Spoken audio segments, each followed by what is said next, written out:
Okay, friends, honesty moment. How often do you wonder about the roads you haven't taken? How often are you overcome with regret? Let's talk about it. Welcome to It's Monday. What's Jonathan thinking?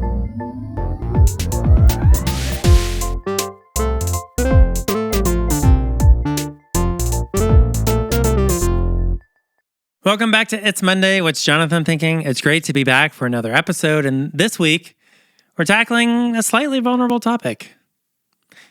If I'm being honest with myself, I probably have spent way too much of my life replaying the life I've already had.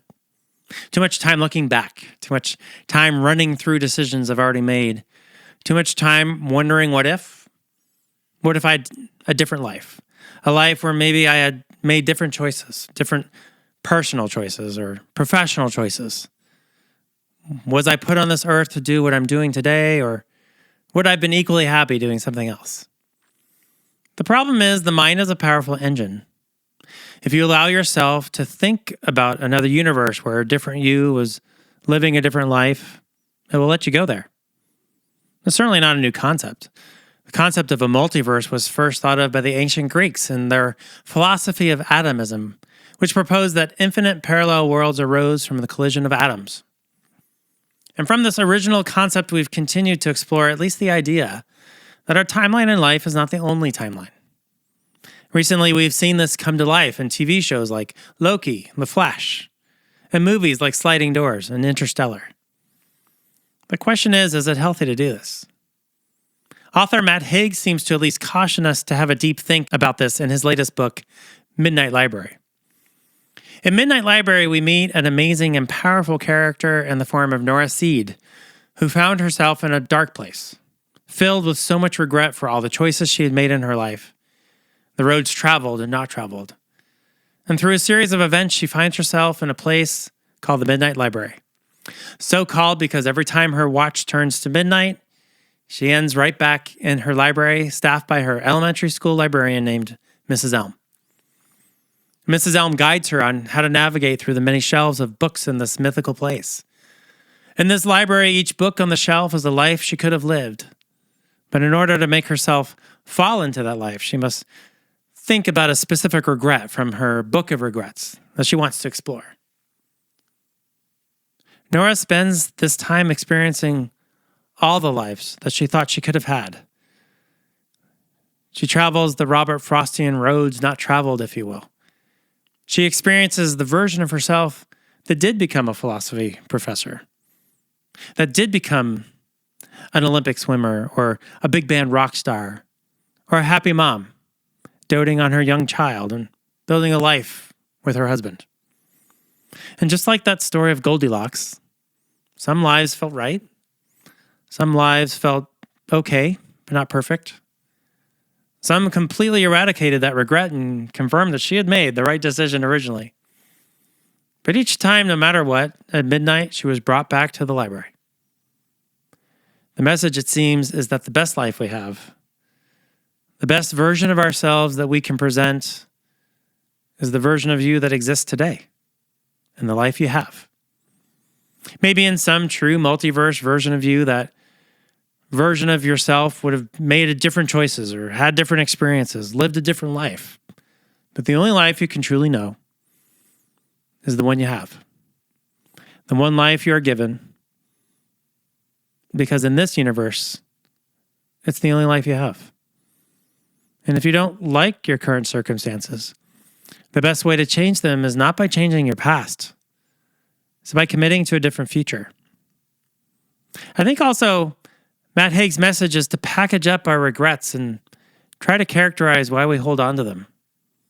So many of Nora's regrets were because she felt she let other people down.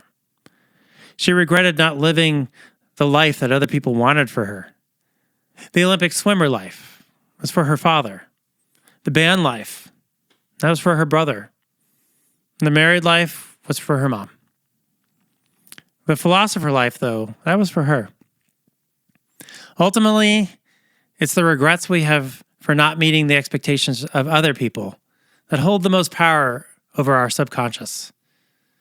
Nora says, it seems impossible to live without hurting people. That's because it is, says Mrs. Elm in response. So why live at all then? She says back. Well, in fairness, dying hurts people too. Now, what life do you want to choose next? Why do I raise this topic? Well, for starters, we are in a new year, a new blank slate with no regrets yet established. So we can choose what we bring into this year. Equally, we can choose what we don't. And finally, I guess I want to caution you because I have worked through my own book of regrets. When my mom passed away, of the emotions I dealt with the most, regret was the strongest and most powerful of them. In that moment of loss and bereavement, it was so easy to get lost in all the things I wish I had done with my mom, for her, because of her. Ultimately, I had to release that emotion. Mentally, there was no end to it. I couldn't bring my mom back to life, and there was no way for me to do anything differently. There was no multiverse in my book of regrets where anything I could have done would have altered losing her. Her wonderful life, cut far too short, was seemingly written into every version of my life. And while the regret was absolutely rational and understandable, it provided no positive energy. And like I said, it didn't alter the reality that I had to face. So I just had to let it go. So if you are someone that sits there analyzing all the roads you never took, if you find yourself wondering about what could have happened if you had chosen a different path, maybe you should spend a night in your midnight library. Perhaps you'll find what Nora Seed found, that ultimately the best road for you to be on is the one you're on. And the best version of yourself is the one staring back at you in the mirror. The best version of yourself is the one that's been shaped by all the decisions you've made, the good ones and the bad ones. And let that be okay. Just let it be acceptable that you are who you are, and the only power you have is to change what you do tomorrow, not what you did yesterday. Let go of your mistakes. Let go of the things you can't change. Allow yourself the grace to reshape your life tomorrow through the decisions you can make then. Let go of who you wish you were or think you could have been, and certainly let go of the version of you you feel you should have been for somebody else. Simply let go of regrets. Don't let that book grow too large. In the end, Nora Seed realized that the best version of herself was the real her. And she embraced that person, accepted her, returned to her to make a different life, to right the wrongs and make new choices. It's not about what could have been.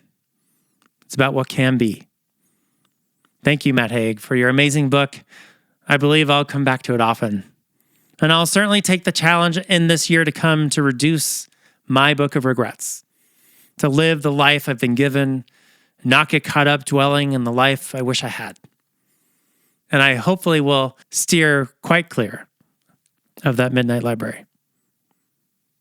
These are my thoughts for today. Thank you for tuning in.